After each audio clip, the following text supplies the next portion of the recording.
Hello, Dr. Dyke Drummond here at the home of thehappymd.com in beautiful Seattle, Washington. Welcome to the latest episode of the Physicians on Purpose podcast. Tools so you can recognize and prevent your own burnout. Stories of burnout put to its highest and best use, and wellness leadership strategies. Everything you need to be a physician on purpose.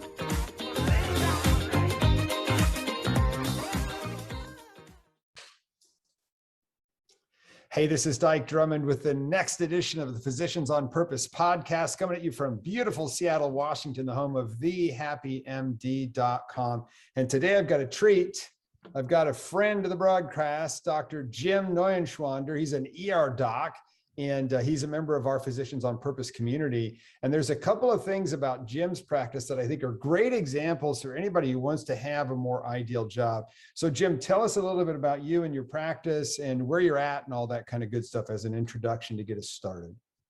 Well, thanks, Dyke. And thanks for all the things that you've done for me in this whole process. You actually came to Zanesville, where I practice emergency medicine at the Genesis Healthcare System. Hang on a second. There's the Y Bridge in Zanesville. Everybody has to know that.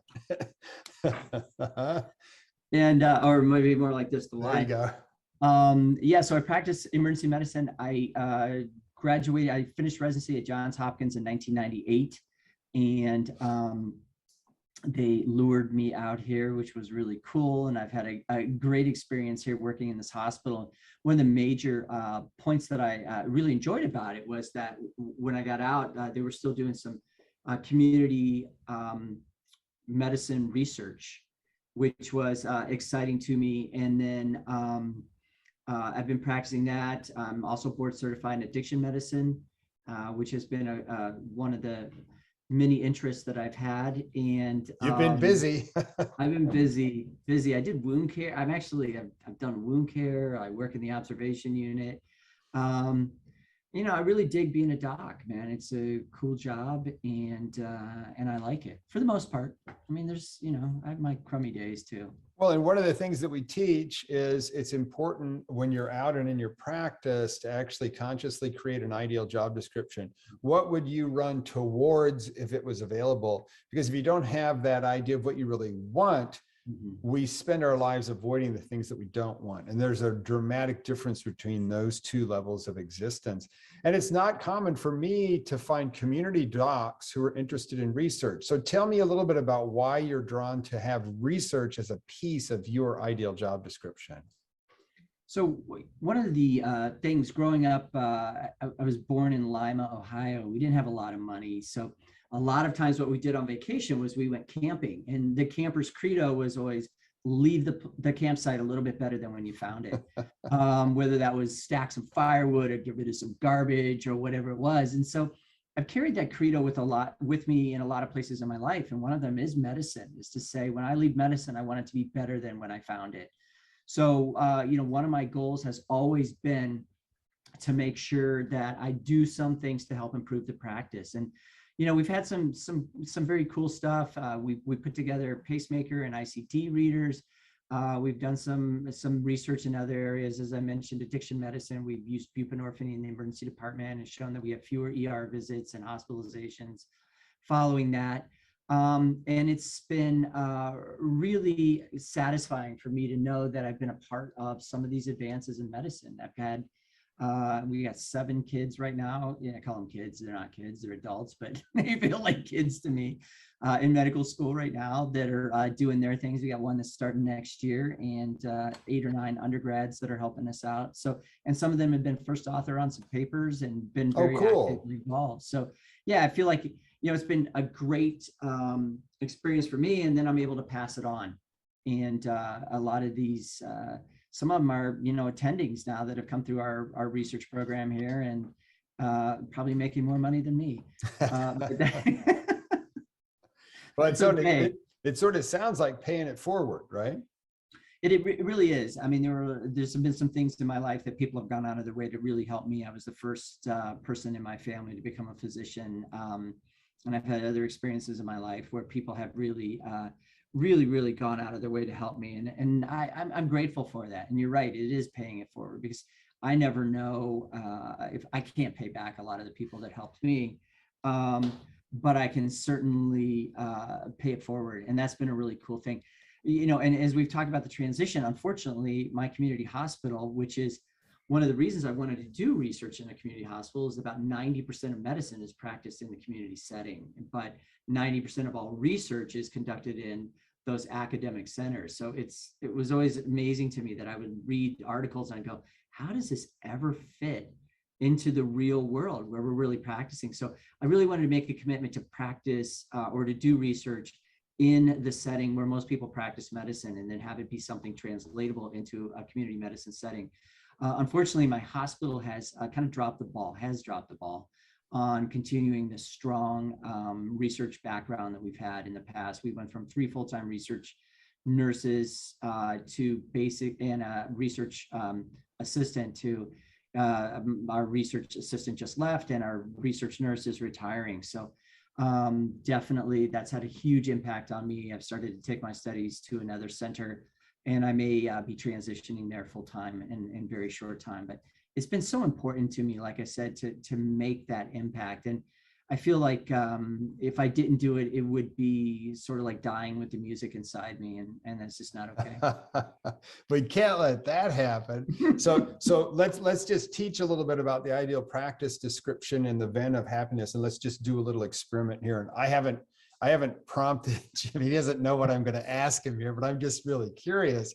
Is what we teach is, once you have your ideal job description, you can create a Venn diagram and it's a feeling Venn diagram. So you know what your ideal job would feel like if it was available to you. And you certainly know what this job feels like. How much overlap is there between the two of them? Here's the question I have for you. Let's say that the maximum a person gets is about an 8 or a 9, 80 or 90% overlap between your ideal job and your current job. If I was to get you in a situation where you had the research component of your practice, and you had a really good overlap, a 90% overlap with your ideal job, if I pulled the research out of that practice, how much of the overlap would go away? At least 15%, at least. And you know, the great thing is I've been working with Mark Jabin, who's a coach for the Happy MD, and I can't say enough nice things about him. And it's been great because in the transition, I had a pretty good overlap for a while. And then as this component started to slide away, we actually worked together on saying, hey, let's go back and see if we can make some adjustments. What's going on? Is this, you know, COVID hit, and, you know, research kind of had to take a back burner, and we had to sort out together. It was like, well, is this going to change? Is this going to go away? And then after a few meetings, it looked like, I think that they're heading down a direction that isn't going to pull this back. So for me, the ideal job description, there was a lot of overlap with my current, but then that started to go away. And so as I started to look around and see where I could create that ideal job description, I actually looked at a couple different places. And interestingly, there was a friend of mine, he calls what I'm looking for the unicorn. He says, when are you going to find your unicorn job? Because I've told him, man, I want to do research. I want to do community medicine. I'd love to do some teaching. I'd like to be able to go out and do outside work, consulting and talking. And he's like, dude, where are you going to find a job like that? And I know exactly what I was looking for, and I'm this close to having it. And I think that I'm literally waiting for an email or a phone call tonight that will say, we'll take you, and everything I've asked for, I've gotten. Right. And that's the key. And I've seen this happen in my coaching clients. I've seen it happen dozens and dozens of times when you get super clear on what you want. And by the way, when you're building your ideal job description, put in what you really want, even if you don't know how to get it, but put it in there. And what I find is that as soon as you get really clear on what it is, no matter how complicated it is, as soon as you get really clear and start to look, it tends to show up. And some people will call that manifestation. I call it the magic bubble, but I've just noticed that clarity drives things to appear to you in a way that seems potentially hopeless or helpless at other times. Real quick too, I'm going to quote you a study just for everybody who's listening and for you. Tate Shannenfeld did a study on professional satisfaction, a bunch of academic doctors, and he divided their practices into clinical, research, and administrative. And he said those are like the three big areas that he thinks academics function in. He asked each academic doctor to identify their favorite of the three. Did you really enjoy the clinical?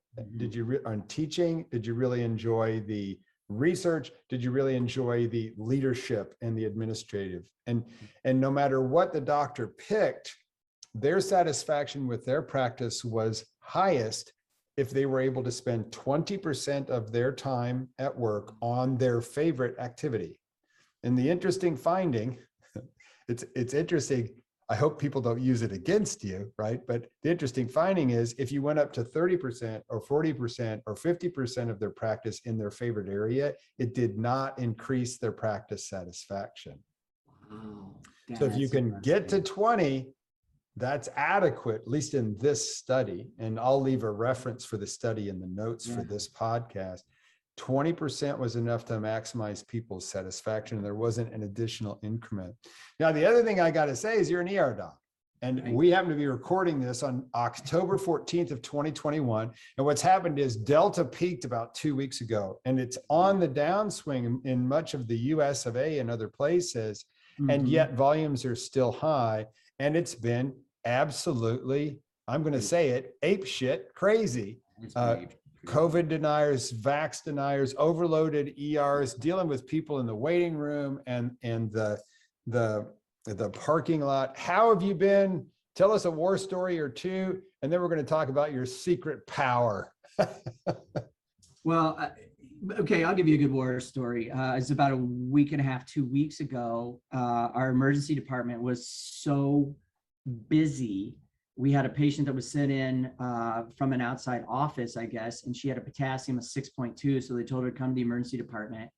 And she also had a heart rate of 40. All right. Okay. So like 6.2 is enough, right? That could probably kill you, and you never know. But she's already having, you know, the symptomatology of her hyperkalemia. So, you know, when they drew it, it's probably 6.2, and you could just feel it going up.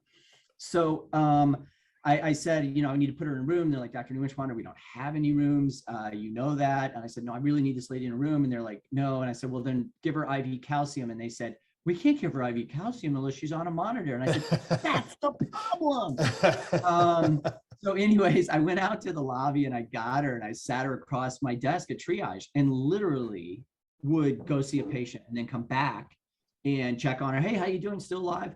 I didn't say that. Are you still alive? But, you know, we would chat and her daughter was there. And it's the first time in my career that I have billed critical care time from the lobby.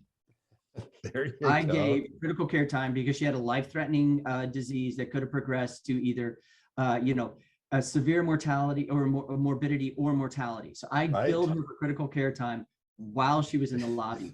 And then I saw that a patient was being discharged from room 3. I literally went back to the room, took the sheets off of the bed. There was a tech in there, sprayed down the bed, you know, cleaned up the handles, whatever, put the sheets away, helped him put the sheet back on the bed, went back out to the lobby, took her out of the wheelchair that I had next to my, you know, across from me in triage, and wheeled her back to the room.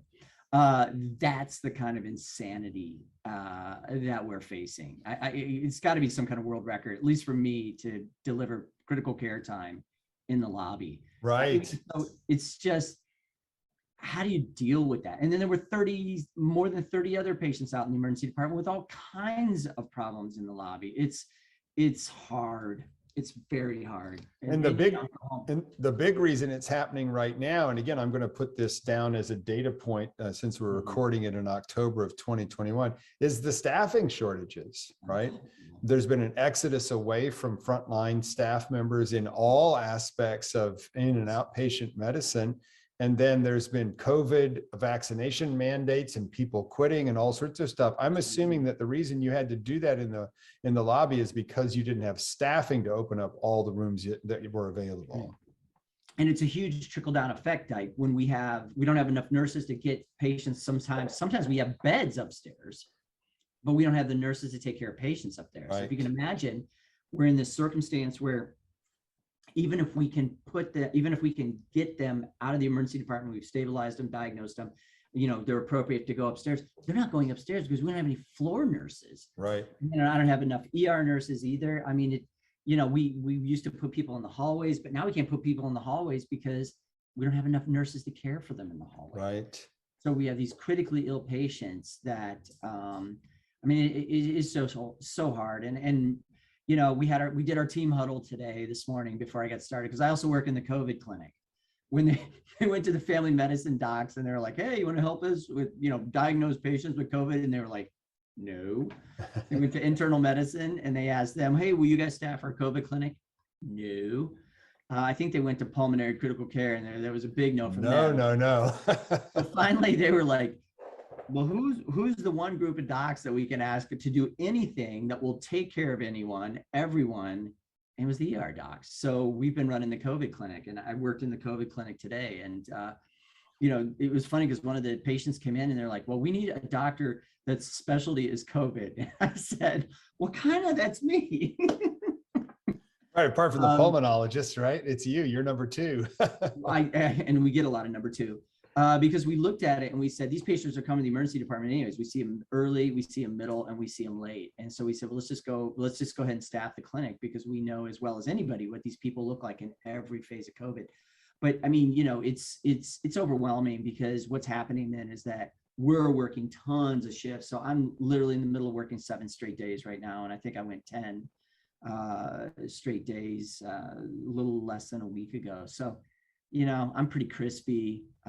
I think I used the word salty in our last mastermind, and I wasn't definitely at my best that day, but got some really nice advice from our colleagues. And I really would put a plug in for anybody that's thinking about joining POP to please go ahead and do that. It's well worth it. We have a strong group. It's great representation of different specialties, ethnic heritages.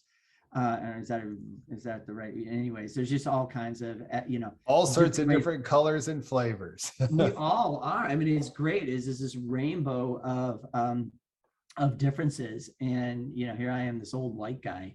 Hey, me too. Come on. Yeah, I know. We say that all the time, but hey, we have feelings too, right? Yeah. Well, and then let's talk a little bit about your superpower, because one of the things you revealed on one of the calls just recently is how you hold your center in these crazy times.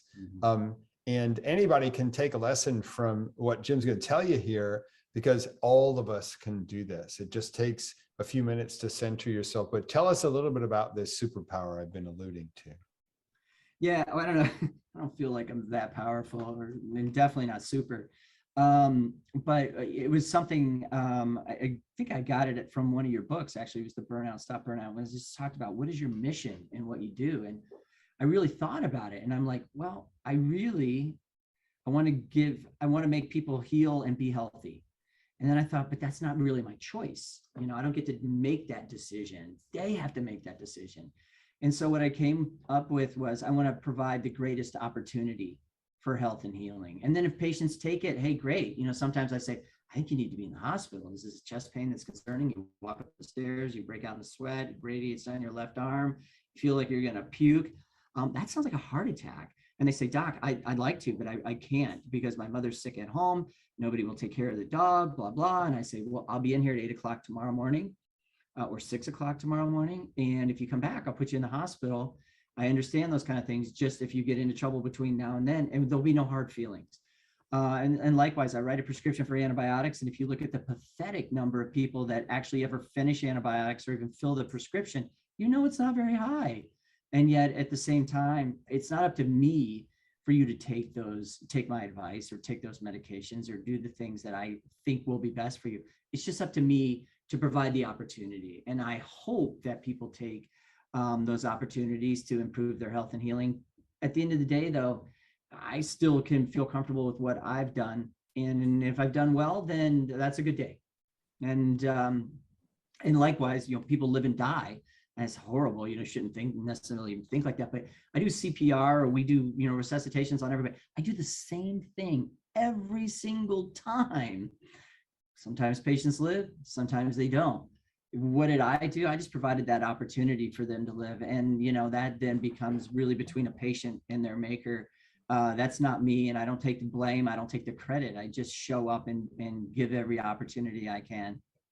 So give us that mantra again. I provide the greatest opportunities for health and healing. I provide the greatest opportunities for health and healing, which is a great mantra.